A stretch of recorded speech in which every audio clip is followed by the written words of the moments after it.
Selamat datang di Mata Infotainment, kabar Leslar terbaru hari ini. Simak sampai habis dan mari di-subscribe dulu ya. Oke, inilah beritanya. Lesti Kejora curhat di somasi, Iis Dahlia sedih gak boleh nyanyi lagu Yoni Dores. Iis Dahlia ikut sedih melihat huru-hara pencipta dan penyanyi. Iis juga menceritakan ketika Lesti Kejora curhat ketika disomasi Yoni Dores. Lesti Kejora disomasi dan dipolisikan oleh Yoni Dores dengan dugaan pelanggaran hak cipta ke Polda Metro Jaya. Yoni menyeret Lesti Kejora ke ranah hukum karena dianggap mengcover lagu-lagunya tanpa izin. Dede Lesti tuh cerita gini, "Ma, aku disomasi loh waktu nyanyi lagu Bagai Ranting yang Kering." Aku tanya, "Dede nyanyinya di mana?" "Di TV," jawab Lesti. "Kalau di TV mah harusnya pihak TV-nya kan yang bertanggung jawab dan bayar ke LMK," ucap Iis Dahlia di studio Pagi-Pagi Ambyar Trans TV. Pedangdut berusia 53 tahun itu juga mengaku tidak mendapatkan izin menyanyikan lagu Bagai Ranting yang Kering di televisi. Iis sendiri mengaku tak tahu alasan gak diizinkan menyanyikan lagu yang dia populerkan itu. "Det Lesti, mama aja sudah gak boleh loh nyanyi itu di TV mama yang biasa mama syuting. Aku pun sendiri gak tahu kenapa, yang tahu pihak TV. Pihak TV-nya kayak, sudahlah ma gak usah nyanyi lagu ini. Sebenarnya kan merugikan mereka pencipta, jadi lagunya gak hits," beber Iis Dahlia. Iis Dahlia mengutarakan ada hal-hal di belakang layar yang gak diketahui penonton.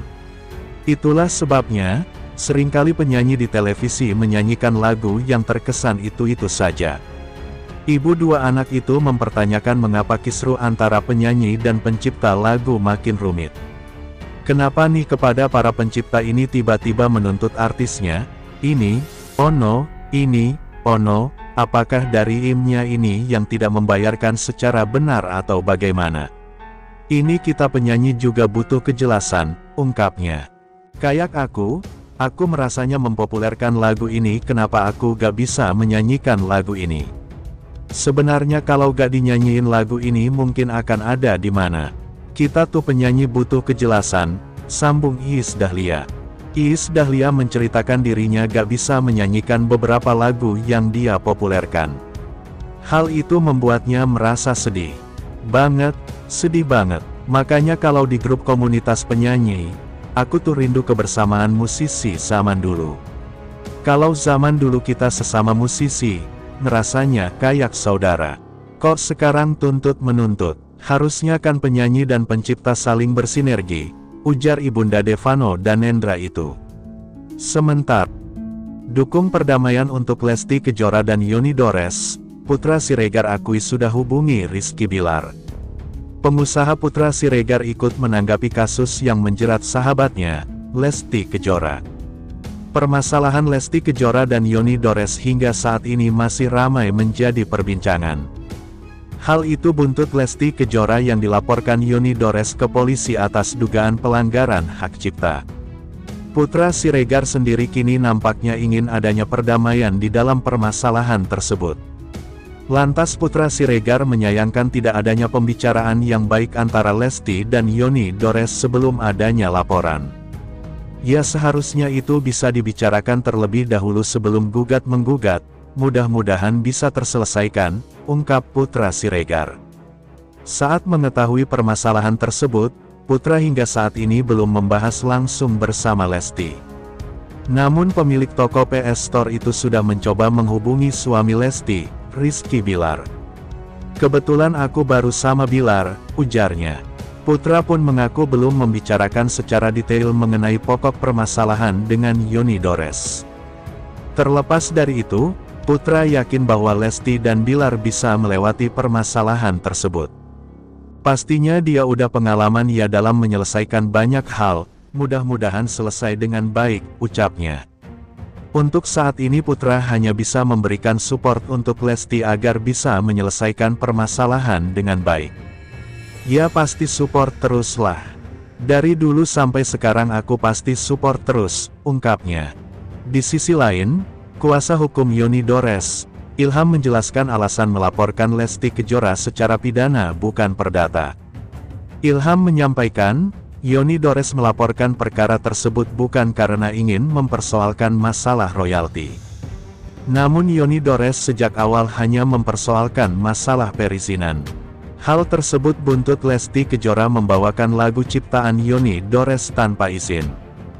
Bukan masalah royalti, ini masalah izin lisensi, jelas Ilham, dikutip dari YouTube Cumi Cumi. Ilham pun menegaskan, pihaknya juga tak berniat untuk meminta ganti rugi kepada istri Rizky Bilar itu. Nggak ada minta ganti rugi, ujarnya. Meski kini laporan tersebut sudah masuk di kepolisian, pihak Yoni Dores tetap membuka pintu damai. Ilham mengatakan, bahwa kepolisian nantinya juga pasti membuka ruang untuk restoratif justice. Silahkan datang dan berdamai, jangankan kita, proses hukum juga menyediakan ruang yang namanya restoratif justice.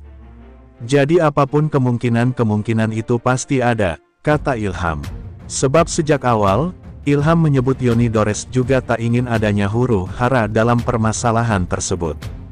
Kembali ke Pak Yoni Dores, emang niatan awalnya nggak ada apa-apa. Cuma langkahnya kalau sudah berjalan menuju tujuan, langkahnya nggak mungkin berhenti, pungkasnya. Sementara pengamat musik sebut seharusnya Yoni Dores tagih royalti ke LMK, bukan Lesti Kejora. Lesti Kejora dilaporkan oleh Yoni Dores atas dugaan pelanggaran hak cipta karena membawakan lagu-lagu ciptaannya tanpa izin. Menanggapi kasus tersebut, musisi sekaligus pengamat musik Budi S pun angkat bicara. Ia menjelaskan bahwa kasus seperti ini seharusnya dikaji berdasarkan undang-undang yang berlaku. Menurut Budi S, seorang penyanyi diperbolehkan menyanyikan lagu siapa saja, selama lagu tersebut sudah terdaftar di Lembaga Manajemen Kolektif LMK. Royalti musik itu kan haknya ada hak fisik, lalu kemudian ada hak performing rights, hak menampilkan lagu itu, kata Budi S.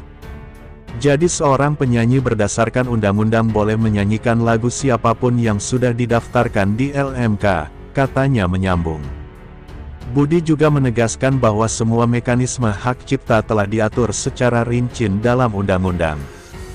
Jadi aturannya udah jelas, jadi lisensinya sudah dibicarakan sejak awal, dan ada di undang-undang, terangnya. Berdasarkan peraturan yang ada, ketika seorang pencipta lagu mendaftarkan karyanya ke LMK, maka lembaga tersebut yang bertanggung jawab mengelola dan menagih royalti. Jadi ketika saya nyanyi dan bikin lagu, lalu lagu ini saya daftarkan ke LMK, berarti kita sudah nyerahin semua haknya tagihan itu ke LMK, jadi LMK yang nagih, ujarnya. Kecuali kalau lagu itu mau dibuat konsep baru, rekam lagi, kata Budi menyambung. Dengan demikian, urusan pembayaran royalti bukan lagi tanggung jawab penyanyi. Jadi dalam hal ini ya Lesti, selama lagu yang dia nyanyikan itu sudah didaftarkan di LMK, ya LMK yang nagih, tandasnya. Budi menyoroti bahwa langkah hukum semestinya tidak langsung dibebankan kepada penyanyi. Dan harusnya pemilik lagu itu atau ahli waris dari pemilik lagu, ketika ada lagunya dinyanyikan bukan datangin penyanyinya, yang didatangin adalah LMK-nya, tutur Budi. Ia menyebut bahwa LMK terbuka dan transparan dalam mencatat data penggunaan lagu. LMK terbuka kok, ada data-datanya, ujarnya.